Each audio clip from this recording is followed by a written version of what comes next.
So Toby Hurst from Concrete Carrot. I love this guy. I love his energy. I love his attitude. I love what he has to say. So I'm really excited about talking about this a bit more.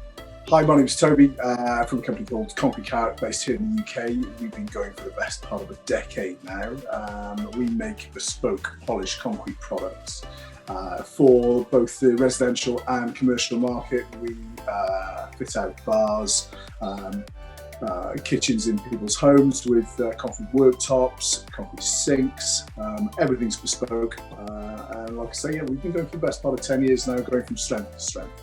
So I love this client because they're established. They've been going for over 10 years and they're in concrete. I mean, I do work with a lot of UK property investors, real estate people, etc. But it's nice for me to get into construction and these industries. I love business, and I always love working with new types of clients. I find it really interesting.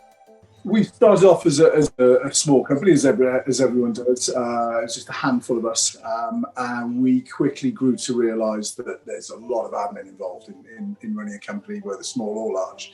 And it was one of the areas of the business that was beginning to slip as we began to expand.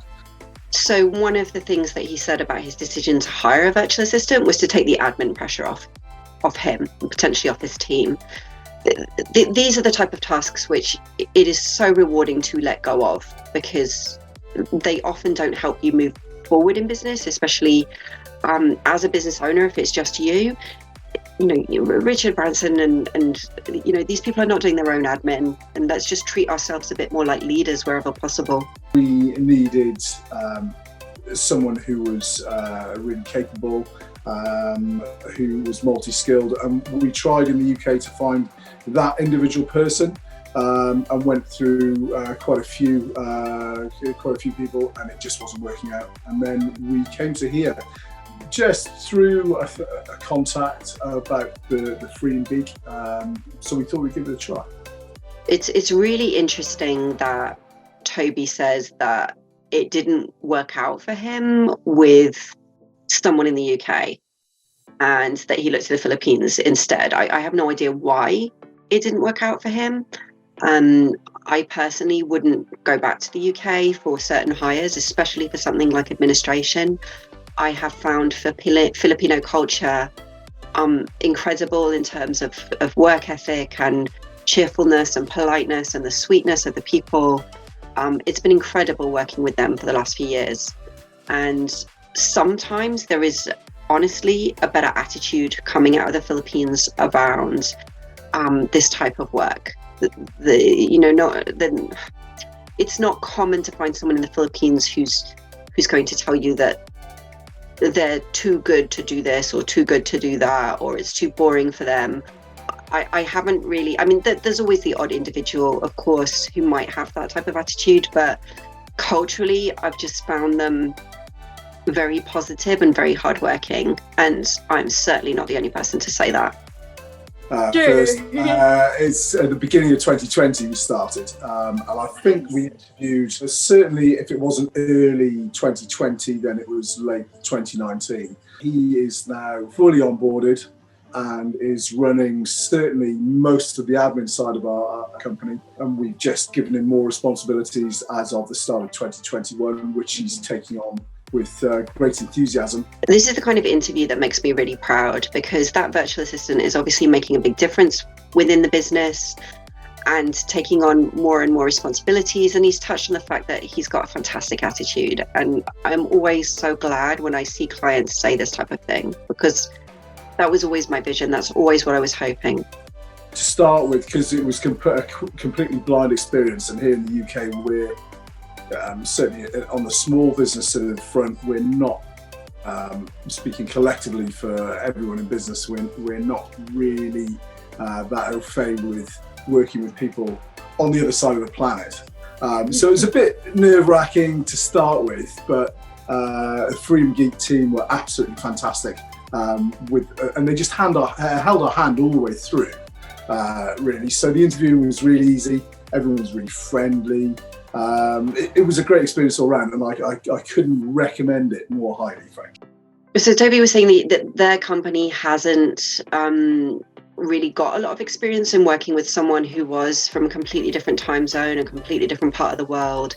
And he gave he had a lot of very nice things to say about the business and the way that we handheld them through it. And again, that makes me really proud. It's something that I put in place, was our relationship managers who help clients through the experience of hiring and onboarding,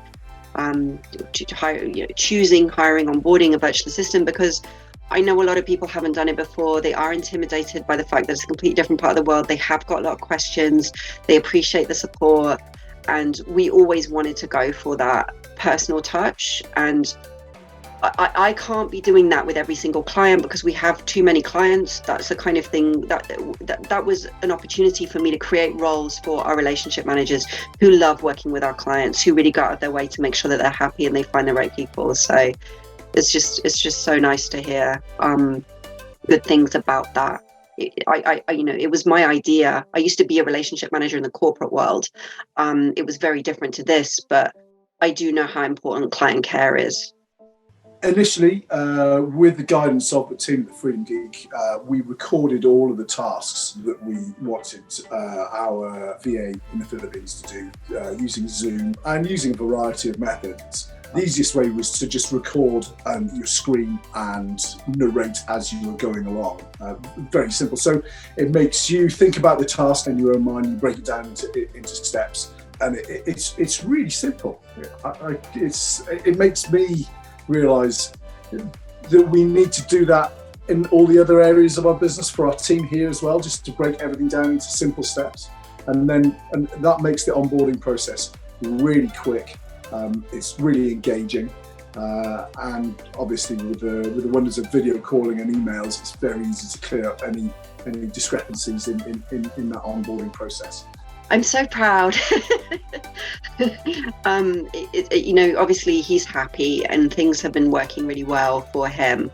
But this is really the crux of delegation. So he said they recorded all the processes that they did, they narrated it, they broke it step by step. That was everything that virtual assistant needed. I mean, you must do this exercise of making sure that you check the VA's work. So it's great to have pre-recorded videos of everything that you do. That is fantastic. But you do also need to make sure that the person has understood those instructions, can perform them to the standard that you're expecting, that you tweak them if something's not clear enough, and that the output is to a standard that you're happy with. That's all really, really important. And of course, it's given Toby the vision to do this for his whole business, to get it truly, truly systemized. And that is very close to my heart. It's probably a good opportunity to plug our 50 tasks you can delegate for anyone who's our